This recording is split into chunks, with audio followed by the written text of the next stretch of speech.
Welcome para kay Manila Representative Joel Chua na makipagtulungan kay Manila Mayor Isko Moreno sa kabila ng iringan ng dalawang opisyal. Dumipensa rin ito kaugnay ng naging aberya sa konstruksyon ng isang multi-purpose center.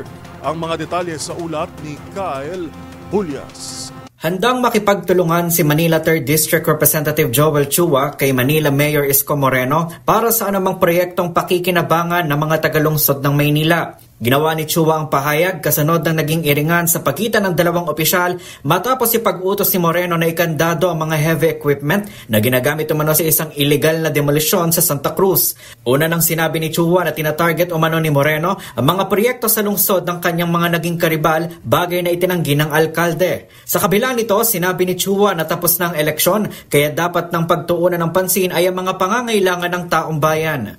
Sa akin po kasi, sa totoo lang, tapos na po yung eleksyon. Dapat nakamove on na po kami. Hindi na po kasi ito tungkol kay Mayor o sa akin. Tungkol na po ito sa taong bayan.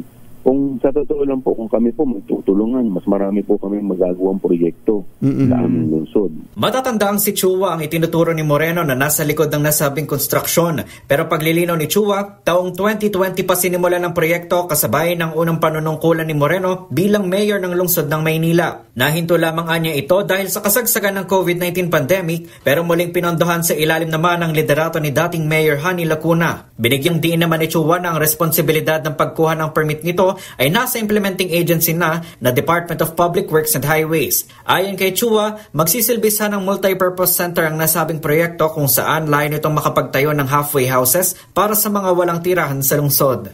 Para sa MBC TV Network News, ito si Kyle Bulias ng DZRH. Una sa Pilipinas, una sa Pilipino.